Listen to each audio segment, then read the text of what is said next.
नमस्कार मित्रांनो, एक्झाम जागर या एज्युकेशन यूट्यूब प्लॅटफॉर्मवर तुम्हा सर्वांचं पुन्हा एकदा स्वागत आहे. मित्रांनो, या आधीच्या सत्रामध्ये तुमच्यासाठीचा प्रश्न होता, आयसीसीच्या हॉल ऑफ फेम मध्ये स्थान मिळवणाऱ्या पहिल्या भारतीय महिला क्रिकेटपटू कोण ठरल्या आहेत? या प्रश्नाचं योग्य उत्तर आहे पर्याय क्रमांक 2 म्हणजेच डायना एडुलजी या आयसीसीच्या हॉल ऑफ फेम मध्ये स्थान मिळवणाऱ्या पहिल्या भारतीय महिला क्रिकेटपटू ठरलेल्या आहेत. मित्रांनो, तुमच्यासाठी जो डेली प्रश्न असतो त्याचं कमेंट मध्ये उत्तर देण्याचा प्रयत्न करत चालत जा. उत्तर चुकलं तरी काही हरकत नाही, कारण ज्यावेळेस तुम्हाला या प्रश्नाचं योग्य उत्तर माहित होतं त्यावेळेस हा प्रश्न तुमच्या दीर्घकाळापर्यंत लक्षात राहतो. आजच्या सत्राचा पहिला प्रश्न पहा. आता नुकतेच 2023च्या इन्फोसिस पुरस्कारांची घोषणा झाली आहे. तर या पुरस्कारामध्ये भौतिकशास्त्र श्रेणीतील पुरस्कार कोणाला जाहीर झाला आहे? तर आता हा जो भौतिकशास्त्रातील इन्फोसिस पुरस्कार आहे हा प्रोफेसर मुकुंद थट्टाई यांना जाहीर झालेला आहे. आणि त्यांना हा पुरस्कार कशासाठी देण्यात आलेला आहे? तर पेशी उत्क्रांती जीवशास्त्रातील त्यांच्या महत्त्वपूर्ण योगदानासाठी त्यांना या पुरस्काराने सन्मानित करण्यात आलेला आहे. मित्रांनो, हे जे इन्फोसिस पुरस्कार आहेत हे एकूण 6 श्रेणीमध्ये देण्यात येतात. इतर 5 श्रेणीमधील पुरस्कार सुद्धा आपण पाहून घेऊया. तर पहा, अभियांत्रिकी आणि संगणक विज्ञान श्रेणीतील पुरस्कार प्रोफेसर सच्चिदानंद त्रिपाठी यांना देण्यात आलेला आहे.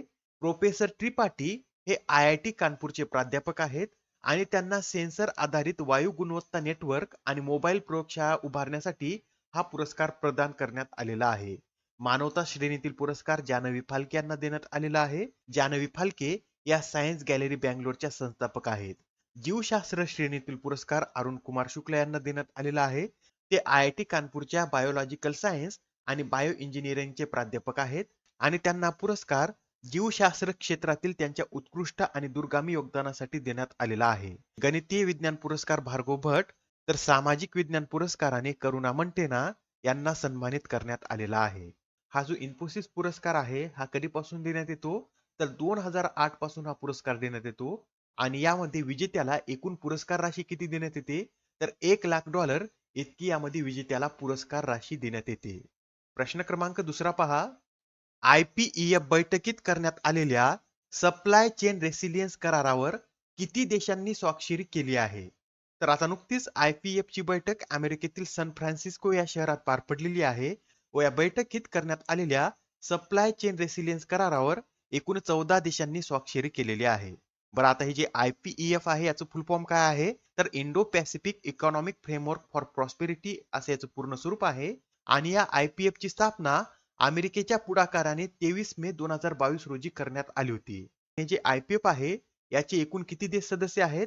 तर 14 देश सदस्य आहेत आणि या 14 देशांनीच या सप्लाय चेन रेसिलियन्स करारावर देखील स्वाक्षरी केलेली आहे. यामध्ये जे 14 देश आहेत ते नोट करून घ्या. America, Australia, Brunei, Fiji, Bharat, Indonesia, Japan, Korea प्रजासत्ताक, Malaysia, New Zealand, Philippines, Singapore, Thailand आणि व्हिएतनाम या 14 देशांचा या IPEF मध्ये समावेश आहे. तसेच हे जे IPEF मधील 14 देश आहेत हे जागतिक GDPच्या 40% आणि जागतिक वस्तू आणि सेवा व्यापाराच्या 28% प्रतिनिधित्व करतात. एक एक पॉइंट महत्वाचा आहे, नोट करून घ्या. येणाऱ्या एक्झाम मध्ये यावर आपल्याला प्रश्न विचारला जाऊ शकतो. आता हा प्रश्न पहा, यात काय विचारलेलं आहे? तर विश्वचषकात सर्वाधिक षटकारांचा क्रिस गेल यांचा रेकॉर्ड कोणी मोडला आहे? तर आता विश्वचषकात सर्वाधिक षटकारांचा क्रिस गेल यांचा रेकॉर्ड रोहित शर्मा यांनी मोडलेला आहे. क्रिस गेल यांच्या नावावर या आधी विश्वचषकात 49 षटकार होते आणि आता रोहित शर्माने 51 षटकारासह त्यांचा हा विक्रम मोडलेला आहे. याबरोबरच एकाच विश्वचषकात सर्वाधिक षटकाराचा विक्रम सुद्धा आता रोहित शर्मा यांनीच केलेला आहे. या 2023च्या विश्वचषकात आतापर्यंत रोहित शर्मा यांनी एकूण 28 षटकार मारलेले आहेत. याआधी हा विक्रम क्रिस गेल यांच्या नावावर होता. 2015 मधील विश्वचषकात क्रिस गेल यांनी एकूण 26 षटकार मारले होते.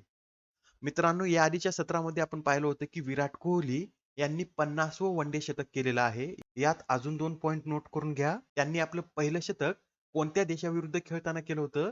तर त्यांनी आपलं पहिलं शतक 2009 मध्ये श्रीलंकेविरुद्ध खेळताना केलं होतं आणि त्यांनी आपला पहिला आंतरराष्ट्रीय क्रिकेट सामना कोणाविरुद्ध खेळला होता? तर 2008 मध्ये त्यांनी आपला पहिला आंतरराष्ट्रीय सामना हा श्रीलंका या देशाविरुद्ध खेळला होता. प्रश्न क्रमांक 14 पहा. 37व्या इन्फंट्री कमांडर्स परिषदेचं आयोजन कोणत्या राज्यात करण्यात आले? तर आता ही जी 37वी इन्फंट्री कमांडर्स परिषद आहे याचं आयोजन मध्य प्रदेशमध्ये करण्यात आलं होतं आणि मध्य प्रदेशमध्ये कुठे? तर मध्य प्रदेशमधील मूळ येथे 14 आणि 15 नोव्हेंबर रोजी ही परिषद पार पडलेली आहे. व या परिषदेचे अध्यक्ष कोण होते? तर लष्कर प्रमुख जनरल मनोज पांडे हे या परिषदेचे अध्यक्ष होते. प्रश्न क्रमांक 5 पहा. खालीलपैकी कोणत्या केंद्रीय मंत्रालयाने AAINA म्हणजेच आयना डॅशबोर्ड फॉर सिटीज हे पोर्टल सुरू केलं आहे?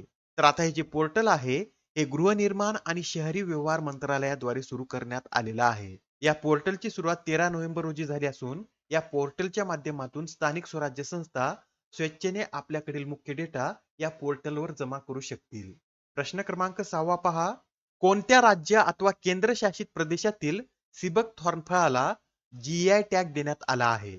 तर आता हे जे सिबक थॉर्न फळ आहे याचं उत्पादन लडाख या केंद्रशासित प्रदेशामध्ये घेतलं जातं व नुकतंच आता या फळाला GI टॅग देण्यात आलेला आहे. याबरोबरच आता GI टॅग मिळवणारं हे लडाख मधील चौथं उत्पादन आहे. याआधी लडाख मधील लडाख पश्मिना, खुबानी जर्दाळू आणि लडाखी कोरीव कामालाही GI टॅग देण्यात आलेला आहे. प्रश्न क्रमांक 7 पहा. पहिल्या life time disturbing the peace अवॉर्डने कोणाला सन्मानित करण्यात आले? तर आता हा जो पुरस्कार आहे या पुरस्काराने सलमान रश्दी यांना सन्मानित करण्यात आलेला आहे. मित्रांनो, सलमान रश्दी यांना 2023 मध्ये अजून एक पुरस्कार देण्यात आलेला आहे व तो कोणता? तर जर्मन बुक ट्रेड शांतता पुरस्कार. या पुरस्काराने देखील त्यांना सन्मानित करण्यात आलेला आहे. याबरोबरच हे पुरस्कार सुद्धा लक्षात ठेवा. Change maker of the year पुरस्काराने RBI ला सन्मानित करण्यात आलेला आहे. केरळ ज्योती पुरस्कार टी पद्मनाभन. CFDA चा फॅशन आयकॉन पुरस्कार मिळवणारी पहिली ऍथलीट ही सेरेना विल्यम्स बनलेली आहे. Satyajit Ray excellence in film lifetime award Michael Douglas.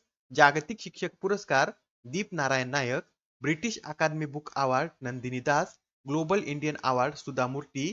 गणितातील सहस्र रामानुजन पुरस्कार रुई झियांग झांग. दादासाहेब फाळके जीवन गौरव पुरस्कार हा वहिदा रहमान यांना देण्यात आलेला आहे. प्रश्न क्रमांक 8 पहा. स्पर्म वेलसाठी जगातील पहिले सागरी संरक्षित क्षेत्र कोणत्या देशात स्थापन करण्यात येत आहे? तर आता स्पर्म वेलसाठी जगातील पहिले सागरी संरक्षित क्षेत्र हे डोमिनिका या देशामध्ये स्थापन करण्यात येत आहे. व नुकतंच आता डोमिनिका सरकारने बेटाच्या पश्चिमेकडील अंदाजे 300 चौरस मैल क्षेत्र हे या स्पर्म वेलसाठी संरक्षित करण्याची घोषणा केलेली आहे. प्रश्न क्रमांक 9 पहा. महाराष्ट्रातील कोणत्या जिल्ह्यात सागर सुरक्षा कवच या मोहिमेला सुरुवात करण्यात आली आहे? तर आता महाराष्ट्रामधील सिंधुदुर्ग या जिल्ह्यामध्ये सागर सुरक्षा कवच ही मोहीम सुरू झालेली आहे आणि ही मोहीम 16 आणि 17 नोव्हेंबर दरम्यान चालणार आहे. आता नेक्स्ट क्वेश्चन पहा. पर्सनल लोन अर्थात व्यक्तिगत कर्जासह विविध ग्राहक कर्ज देताना ग्राहकाकडून कर्ज रकमेपेक्षा किती टक्के अधिक तारण घेण्याचे निर्देश RBI ने सर्व बँका आणि वित्तीय संस्थांना दिले आहेत?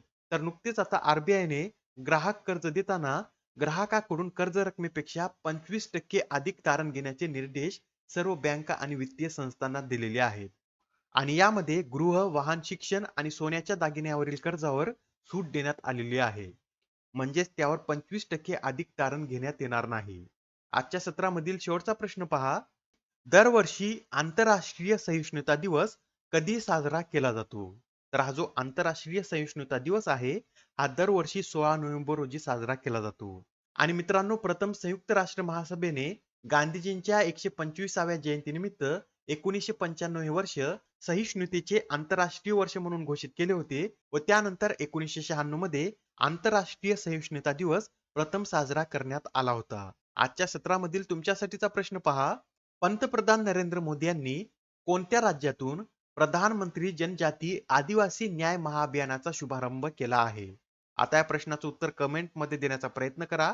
उत्तर चुकलं तरी काय हरकत नाही, कारण ज्यावेळेस तुम्हाला या प्रश्नाचं योग्य उत्तर माहित होतं त्यावेळेस हा प्रश्न तुमच्या दीर्घकाळापर्यंत लक्षात राहतो. तर आता पुढच्या सत्रामध्ये पुन्हा भेटूया. धन्यवाद.